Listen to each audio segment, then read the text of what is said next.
Ijmi tunduk kepada Panji Gumilang. Kami Al-Fakir Taum Mu'alim akan membongkar 10 kasus besar Panji Gumilang Al-Zaitun. Assalamualaikum warahmatullahi wabarakatuh. Bismillah walhamdulillah wassalatu wassalamu ala rasulillah Sayyidina wa maulana Muhammadin ibn Abdillah wa ala alihi wa sahbihi wa mawalah wa la hawla wa la quwwata illa billah amma ba'd. Saudaraku kaum muslimin wal muslimat rahimakumullah, wabil khusus saudara-saudara kami para pecinta dan subscriber channel YouTube Al-Mu'alim Center dimanapun berada, yang tidak lupa dan tidak bosan-bosannya senantiasa kami doakan semoga Allah Azza wa Jalla memberikan kesehatan, sehat walafiat lahir dan batin. Semoga Allah Jalla Jalaluh memberikan rezeki yang melimpah ruah, harta yang barokah, menjadikan anak-anaknya anak-anak yang soleh dan solehah, dzurriyyahnya dzurriyyah yang thayyibah, hidupnya sukses, bahagia dan selamat di dunia dan di akhirat. Amin amin Allahumma amin.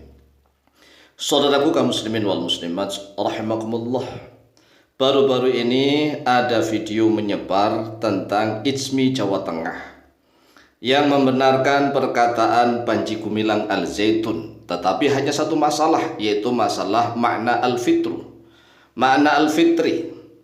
Kemudian Panji Gumilang di dalam videonya mengatakan al-fitru yauma yafturun nas.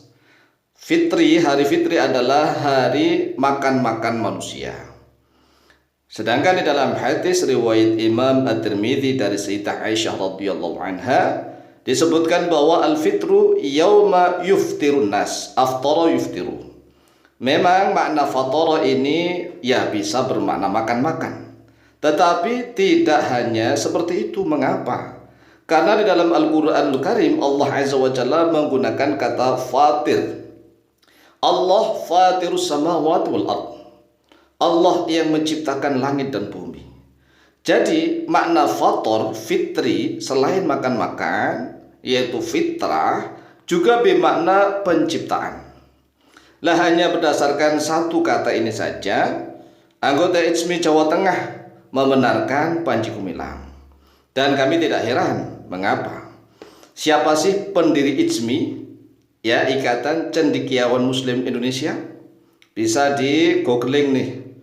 Kemudian siapa juga yang meresmikan Pondok Pesantren Al-Zaitun atau Ma'had Al-Zaitun? Ayo bisa di googling juga nih.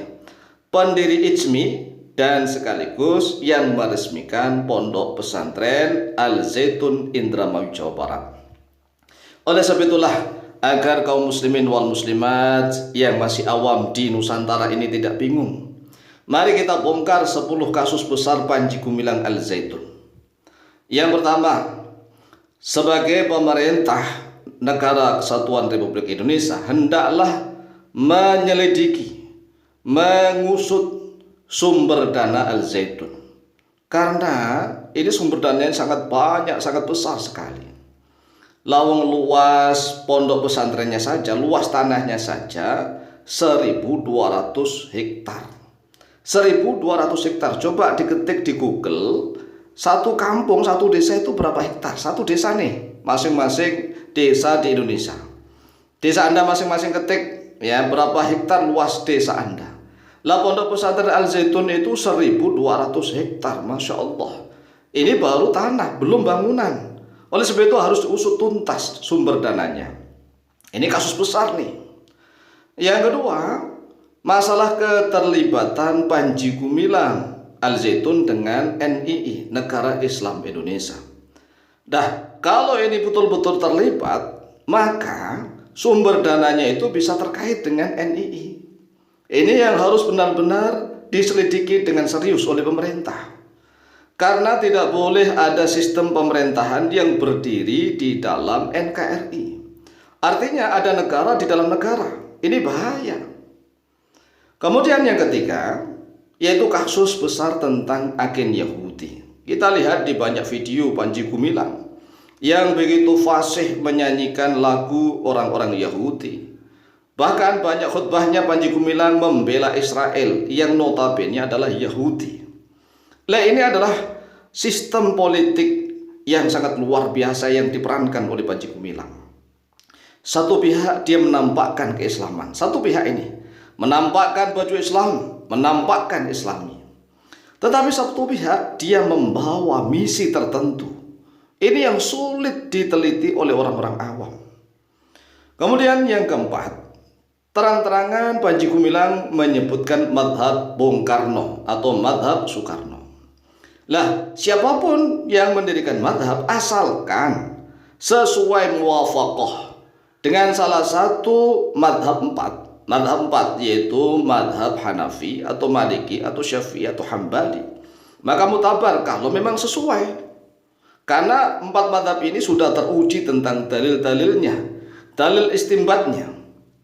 Kalau seandainya misalnya perjuangannya mengikuti madhab Soekarno, silakan, tetapi jangan memasukkan madhab Soekarno di dalam masalah agama Islam. Ini sudah ada ketentuan khusus. Kemudian yang kelima, campur aduk ibadah. Mengapa ada campur ibadah di dalam madhab Ma'had Al-Zaitun?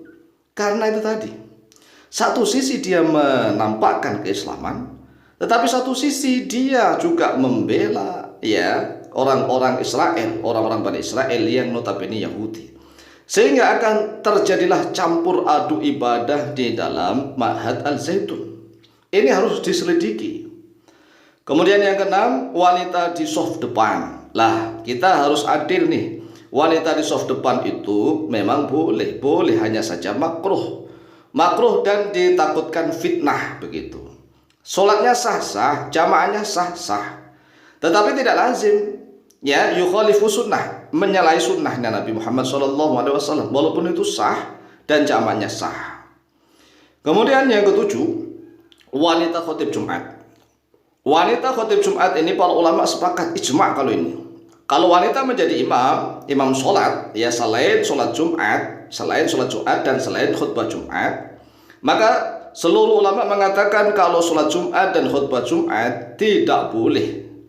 Adapun kalau menjadi imam sholat fardu 5 waktu, ada ulama yang membolehkan, walaupun toh jamaahnya itu adalah laki-lakinya. Seperti Imam At-Tabari, Imam Al-Muzani, Imam Abu Thur mengatakan boleh. Tetapi baik Imam At-Tabari, Al-Muzani dan Abu Thur mengatakan tetap enggak boleh wanita menjadi imam sholat Jumat dan khotib sholat Jumat. Jadi tidak ada satu ulama pun yang membolehkan seorang wanita menjadi khotib sholat Jumat. Kalau Panji Gumilang ngeyel, maka harus menunjukkan dalilnya. Siapa yang membolehkan? Hanya Panji Gumilang saja yang membolehkan. Ini akan merusak tatanan aturan syariat agama Islam yang suci. Kemudian yang kedelapan, lagu Hafinu Salum alaihim. Ini juga sudah viral ini. Masa di dalam sebuah pondok pesantren menyanyikan lagunya orang Nasrani, orang Yahudi. Ini akan merusak juga. Sehingga orang-orang awam ini akan Masya Allah kebablasan. Ini harus ada rem nih. Yang kesembilan, variasi gerakan adzan. Ingat, adzan itu hukumnya sunnah, tidak wajib, tidak fardu. Namun kalau ada gerakan yang bervariasi, nanti akan dikhawatirkan terjadi lomba variasi gerakan adzan. Mungkin akan seperti para penari-penari atau jaipongan atau dangdutan, gerakannya macam-macam nih, akan rusak. Jadi adzan itu walaupun sunnah sudah ada aturannya, gerakan nggak boleh macam-macam. Kalau gerakannya macam-macam mutanawwi'at, akan terjadi lomba variasi gerakan adzan, rusak nih aturan agama Islam. Yang ke-10 tentang toleransi dan demokrasi yang insya Allah akan kita bahas lebih lanjut. Wallahu ta'ala a'lam bishawab.